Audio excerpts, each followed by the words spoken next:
kadang-kadang moderasi itu hidup dalam heterogenitas. Iya. Lu kok Pak Imam bisa zero konflik terhadap kasus agama, padahal masyarakatnya sangat dekat di situ. Bismillahirrahmanirrahim. Assalamualaikum warahmatullahi wabarakatuh. Waalaikumsalam. Selamat datang kembali di channel YouTube Fakultas Adab dan Humaniora. Sekarang kita sedang berada di ruangan podcast Kelakar Sesah. Dan di hari yang berbahagia ini, alhamdulillah kita sudah kedatangan Bapak Dr. Muhammad Syawaludin, Pak ya.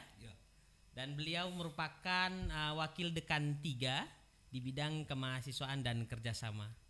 Dan di hari yang berbahagia ini juga kita akan berkelakar mungkin ya, berkelakar seputar moderasi beragama di perkotaan. Nah, sebagaimana yang kita ketahui, alhamdulillah beliau ini merupakan seorang peneliti juga di bidang moderasi beragama. Nah, seperti apa sih hakikat dari moderasi beragama khususnya di bagian perkotaan? Mungkin bisa kita dengarkan bersama-sama penyampaian dari Bapak Dr. Muhammad Syawaludin. Oke, gimana kabar Pak sebelumnya? Alhamdulillah sehat walafiat. Minal aidin wal faizin untuk semua pemirsa YouTube Pahum. Win Raden Patah Palembang. Oke. Nah, ini berhubung kayaknya ini bulan ini masih Syawal. Masih Syawal ini. Masih Syawal. Bulan Bapak ini kayaknya iya, luar biasa. Alhamdulillah. Masih bulan saya dan saya diminta untuk melakukan podcast, diundang untuk podcast bicara tentang moderasi di perkotaan. Suatu hal yang menurut emak saya memang dibutuhkan untuk saat ini untuk membangun sinergi perilaku sivilisasi di antara masyarakat. Itu penting sekali untuk menjaga keutuhan bangsa dan negara. Kita tahu belakangan Indonesia diterpa berbagai macam peristiwa yang menyebabkan perpecahan masyarakat, baik secara politik, sosial, budaya, ekonomi, dan juga pandemi kemarin juga membuat keretakan nasional. Nah, saya tidak akan bicara tentang keretakan nasional itu, tetapi saya akan melihat bagaimana nasionalisme Indonesia itu dibangun dari sisi ikatan-ikatan sosial yang di situ ada nilai-nilai atau ajaran-ajaran keyakinan kita masing-masing. Dipertemukan dalam satu perilaku sosial yang sama dalam konteks ada toleransi di situ, ada teposolero di situ, ada kerjasama di antara umat beragama dan umat lainnya di situ, dan menunjukkan ada proses peradaban baru di tengah masyarakat, walaupun sebenarnya itu bukan juga baru-baru amat ya. Proses itu sudah lama berlangsung, hanya saja itu terjadi secara alamiah. Nah, kita mendudukkan moderasi ini dalam konteks tidak melihat agama, tidak melihat perbedaan di antara filosofi moderasinya, tetapi kita melihat bahwa ini konteks yang diwariskan secara turun-menurun dari masyarakat ke masyarakat hingga sekarang, yang hidup secara alami. Di dalam bahasa sosiologi sering disebut dengan originasi sosial. Originasi iya, sosial. Sesuatu yang mengalir saja dalam masyarakat, tidak dilihat satu bentuk yang berbeda jauh atau muncul dari ajaran mana, tidak, tetapi ini originasi saja, sesuatu yang mengalir dalam masyarakat. Istilahnya sekarang moderasi ya, moderasi sosial, di mana kita meletakkan konsep toleransi di tengah, perbedaan itu di tengah, kemudian bilik suci itu di tengah, kemudian muncullah konsep di mana masyarakat semuanya mengalir seperti apa adanya, seperti masyarakat yang pernah hidup pada zaman-zaman zaman-zaman dahulu. Mereka bekerja sama, mereka gotong royong, mereka melakukan beribadatan yang tidak saling mengganggu, dan itu juga terulang pada masyarakat sekarang ini. Nah, dalam istilah sekarang disebut moderasi. Moderasi. Iya. Jadi Pak, mungkin biar lebih konkret ini kepada para penonton kita di YouTube ini ya. Sebenarnya definisi dari moderasi beragama itu apa Pak sebenarnya Pak? Mungkin kalau moderat itu sendiri kan bersifat tengah, seimbang, tidak berlaku berkeras, tidak menang sendiri gitu kan. Dan konsep beragama itu dirujuk kepada konsep di mana biasanya ada agama itu ada perbedaan-perbedaan baik secara filosofi, nilai, norma, pengetahuan yang justru menghadirkan ketegangan, kekerasan. Perbedaan dianggap sesuatu yang berbeda secara perilaku dan segala macam. Yang itu yang kemudian dilihat dikembalikan pada akar semulanya, bahwa agama tidak mengajarkan tentang perbedaan seperti itu dalam konteks muamalahnya ya, dalam konteks pergaulan dalam masyarakat, tapi agama meletakkan keseimbangan, equilibrium, perilaku toleran dengan agama lain dalam konteks bermasyarakatnya, bukan berkeyakinannya. Kalau keyakinan kan semua agama memiliki perbedaan di situ. Perbedaan keyakinan. Oke. Tapi dalam konsep bermasyarakatnya ada yang kita sebut kebersamaan, ruang bersama, ruang toleransi, ruang harmoni, kemudian ruang tidak menang sendiri. Ya. Nah, itu menyatu dengan konsep-konsep sivilisasi lainnya. Nah, konsep sivilisasi yang sudah hadir terlebih dahulu, lalu konsep sivilisasi atau keseimbangan agama yang diajarkan ini menyatu dalam ruang yang sama. Ada konsep sivilisasi tentang keseimbangan, equilibrium, harmoni, toleransi, kemudian konsensus sosial. Ini kemudian juga dihadirkan konsep-konsep tentang seperti apa agama melihat ruang-ruang bersama, equilibrium, harmoni. Ini jadi satu. Nah, konsep kesatuan antara ajaran yang diambil dari agama dan konsep kesatuan yang muncul dari paham-paham sivilisasi ini ditemukan di tengah, ternyata sama gitu loh. Sama, Pak, ya? Baik ajaran agama maupun ajaran-ajaran sosial yang terkait dengan harmonisasi, semuanya melihat bahwa perilaku kemanusiaan dan manusia itu harus dibangun dalam bentuk yang sama, bersama, tidak boleh melihatnya perbedaan yang mayoritas dan minoritas. Kalau dalam sisi pemeluk agama, fakta sosial memang menunjukkan mayoritas dan minoritas itu ya. Okay. Tapi dalam sisi sosialnya mayoritas dan minoritas itu bertemu di tengah dan masing-masing meneladani di tengah. Itu yang paling penting. Nah, jadi Bapak tadi banyak menyampaikan tentang kebersamaan. Iya. Nah, kebersamaan dalam apa, Pak? Apakah kebersamaan dalam praktek ibadah? Apakah kebersamaan dalam berperilaku sosial? Kira-kira kebersamaan dalam apa, Pak? Dalam praktek-praktek keagamaan tentu ada perbedaan pasti ya. Praktiknya beda pasti. Ya, semua agama memiliki praktek-praktek keagamaan yang berbeda dan itu harus dijaga oleh umatnya masing-masing. Iya.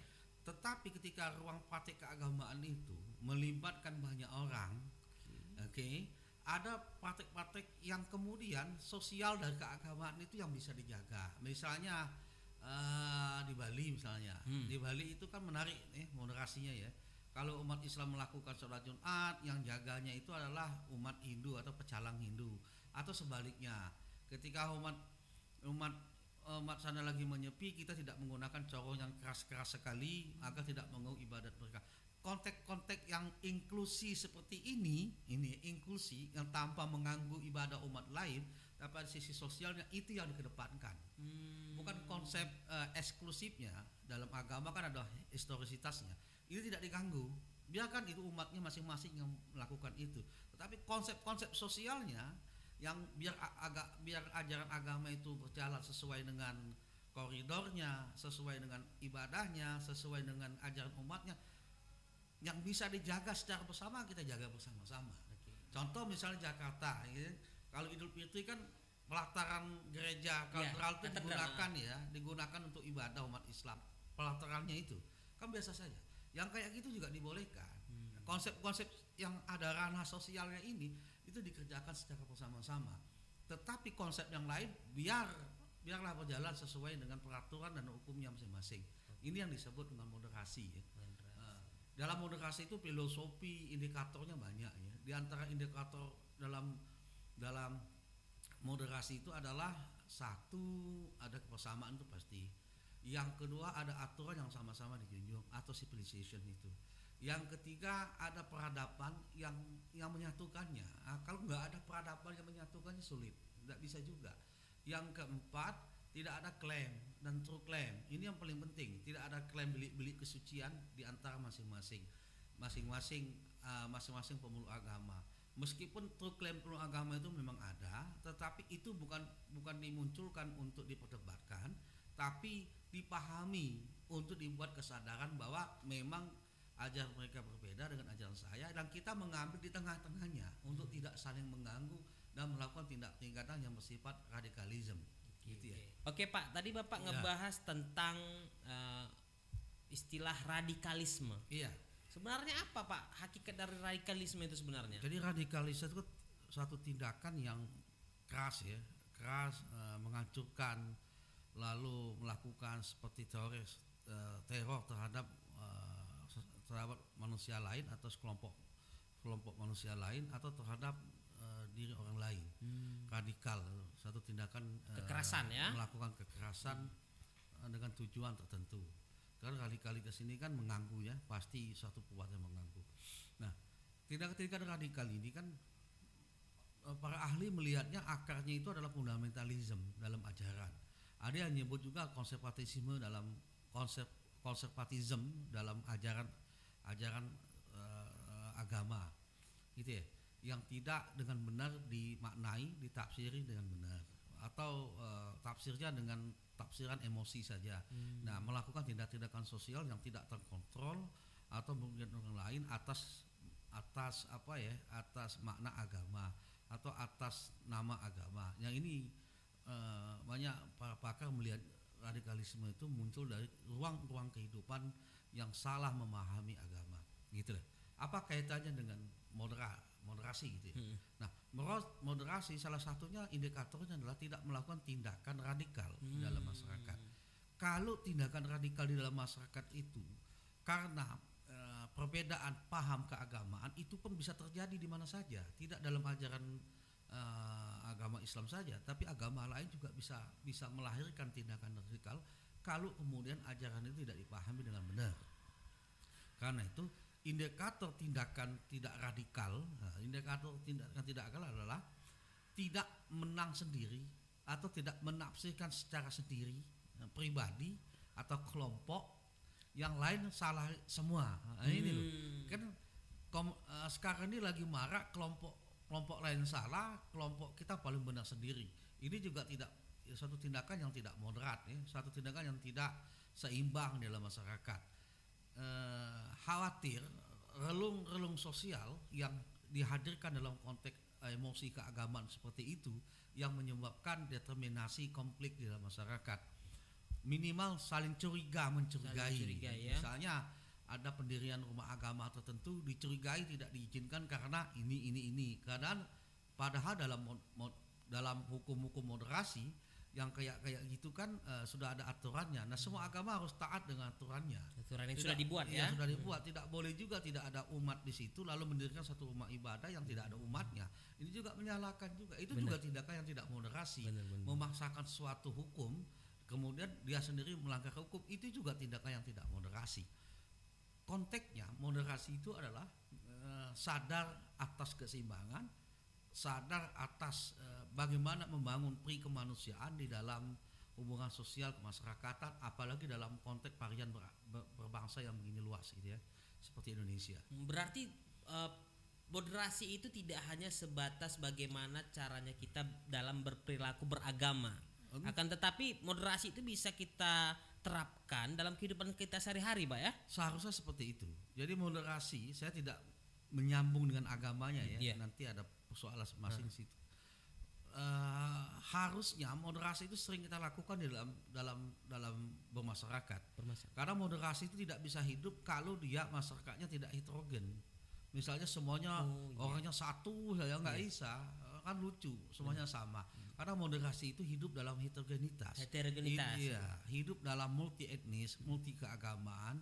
Bagaimana kita melakukan ruang-ruang harmoni dalam perbedaan yang luar biasa, ruang-ruang keutuhan di dalam perbedaan yang luar biasa, tetapi aktivitasnya tidak ditunggalkan.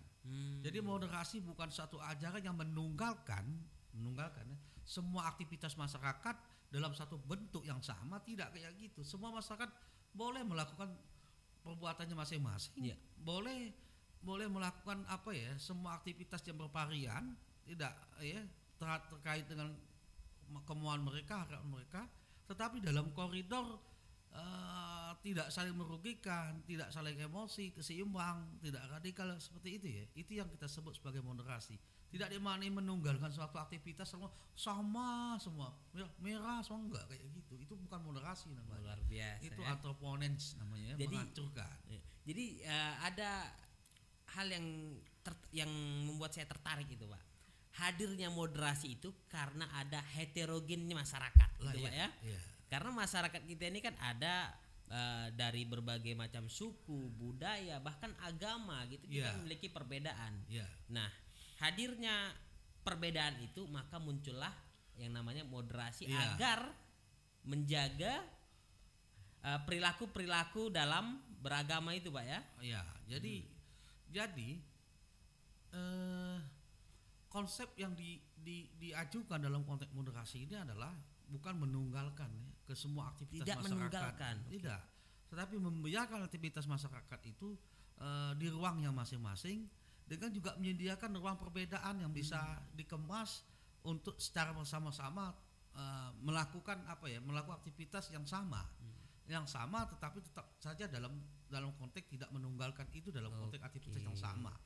Nah, itu moderasi. Ya, jadi kan kita Pak ngebahas tentang moderasi beragama di perkotaan. Iya. Nah, kira-kira kalau di kota kita sendiri, Kota Palembang, kira-kira menurut Bapak pribadi, hipotesis Bapak mungkin ya, Bapak melihat kehidupan masyarakat di Kota Palembang itu udah ada nggak Pak muncul konsep moderasi? Sangat banyak, apalagi Palembang ini dikenal dengan kota perdagangan, kota hubungan migrasi sosial yang tinggi, kemudian kota kota trans segala macam itu ya, metropolis ya, di mana banyak sekali pusat-pusat ekonomi baru dan melibatkan orang banyak. Situ satu. Yang kedua, multi agama juga banyak di Palembang. Ada agama 5, 6 bahkan 6 Pak. Yang 6 ya. Ada 6 agama. Ada juga aliran kepercayaan yang muncul di tengah masyarakat atau penghayatan segala macam, itu juga kita anggap sebagai bagian dari keindahan religi. Nah, multi etnis sudah pasti. Multi etnis yang ada sejak abad ke-15, 16, 17 sampai sekarang itu kan Cina gitu kan, Arab, India, lalu Eropa, terbukti dengan berbagai macam tempat-tempat pusaka sejarah di Indonesia, di Palembang. Nah, ini menunjukkan bahwa kalau tidak ada moderasi di tengah masyarakat yang panjang kayak gitu, memiliki pusaka sejarah yang panjang, tidak mungkin Palembang itu seperti sekarang. Tidak, tolerannya tinggi, zero konflik segala macam itu. Zero konflik Pak. Kita Palembang konflik. ini Pak. Untuk kasus keagamaan kita zero konflik. Untuk kasus-kasus struktural fungsional keagamaan kita hampir tidak ditemukan konflik ya, sejak abad 17 18 sampai sekarang tidak ada catatan yang mengatakan Palembang itu pernah konflik beragama, enggak ada. Belum pernah ada. Kecuali konflik-konflik kekerasan, konflik tanah. Intinya kalau keagamaan Kota Palembang masih zero konflik. Masih zero konflik sampai sekarang tidak temukan. Ini adalah perlu dilihat apa yang membuat mereka tidak ada konflik di berbasis kepada keagamaan atau kepercayaan, atau berbasis pada rumah ibadah. Nggak ada. Kalau ada jalan-jalan di pasar di pesisir Sungai Musi di sebelah ilirnya 1, 2, 3, kemudian 14, 15 sampai ke 8 ilir, Anda akan bisa melihat peta multi etnis dan peta multi keragaman wilayah, keragaman agama yang menunjukkan bahwa kok Palembang bisa zero konflik terhadap kasus agama, padahal masyarakatnya sangat dekat di situ. Ada agama lain di situ, ada 6 agama yang hidup, ada multi etnis juga, bahkan satu rumah itu ada yang atasnya itu Tionghoa, bawahnya orang Palembang, gitu ya, menarik. Atau sebaliknya, ada orang Arab, Arab yang sampingnya itu ada orang Cina, ada orang Cina beribadah dengan agamanya, kemudian ada orang agama lain juga beribadah dengan agamanya. Menarik diteliti. Dari dulu, dari abad 18 awal sampai sekarang, pusat-pusat sejarah pusaka Palembang kita sebut sepanjang Sungai Alir Musi itu tidak ditemukan konflik dan bertahan. Apa yang membuat mereka tidak terjadi konflik dan bertahan? Itu ya satu. Yang ketiga ada alasan lain saya melihat. oh ternyata pusat-pusat ini adalah pusat perniagaan dan perdagangan. Kampung pekerja lah istilah sekarang, kampung pekerja. Mereka sibuk dengan bekerja, nyari duit, pulang mereka ibadah dengan agamanya masing-masing, menciptakan harmoni sosial semacam-macam. Yang menarik lagi kalau ada perkawinan, semuanya ikut terlibat di daerah ini.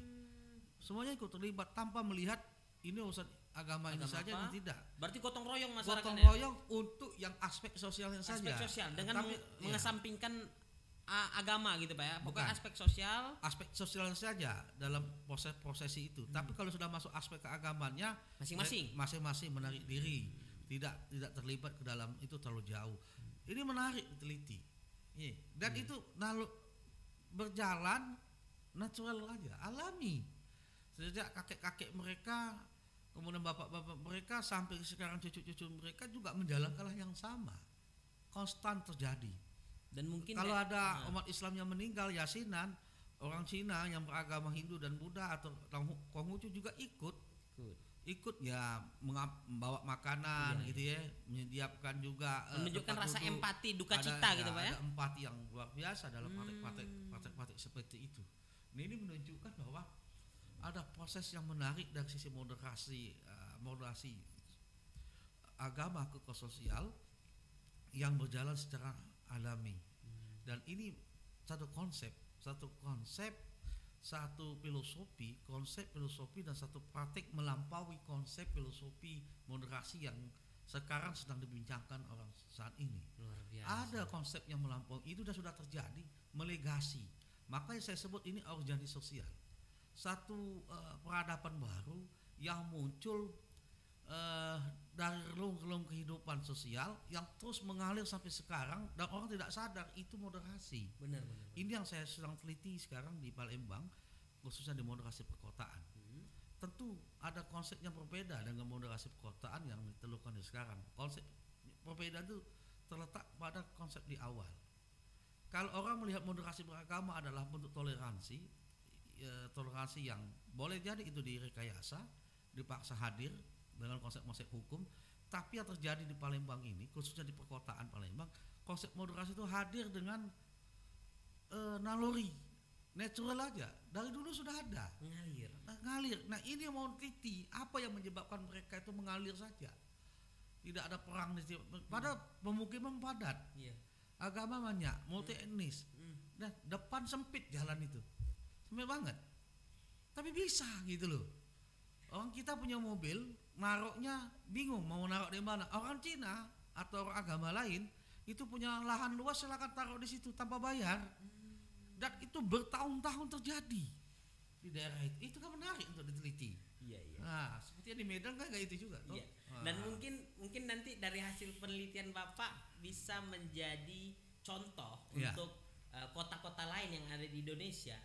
Kok bisa ya Palembang itu zero konflik, sementara di kota-kota lain mungkin ada yang bermasalah seputar praktik-praktik keagamaan. Nah, yang ini yang kemudian akan kita dorong muncul dalam bentuk tulisan akademik atau buku berbasis penelitian yang bicara tentang historiografi konflik, historiografi konflik atau historiografi toleransi alami yang terjadi di masyarakat kita, khusus di Palembang. Kenapa orang bicara tentang moderasi lalu melakukan praktek-praktek moderasi seperti itu, sementara Palembang sudah ada nih kampung moderasi istilahnya ya, kampung pekerja yang sudah lahir sebelum kata moderasi itu muncul. Jadi ini akan saya tarik menjadi historiografi sosial tentang masyarakat Palembang, baik secara sejarah dan toleransi sosialnya. Dan praktek-praktek yang kecil-kecil ini bisa diteliti, bisa dipertunjukkan, dipresentasikan bahwa sesungguhnya moderasi itu bisa hidup di perkotaan. Dan memang moderasi itu nyawanya memang pada masyarakat yang memiliki peradaban luas. Nyawa moderasi itu luar biasa. Tidak di kampung kecil-kecil, tidak di hutan gitu, tidak di desa-desa kecil. Saya pikir itu kalau dia hanya komunal tradisi itu mungkin tidak diterima pada masyarakat lain. Tapi kalau sudah multi etnis, multi agama, zero konflik, ini bisa kita contoh untuk dijadikan untuk dijadikan historiografi sosial bagi masyarakat yang memiliki karakteristik yang sama dengan pemukiman-pemukiman di Palembang. Oke, makasih Pak Dr. Syawal Iya, telah ya. berbagi wawasan, juga. telah berbagi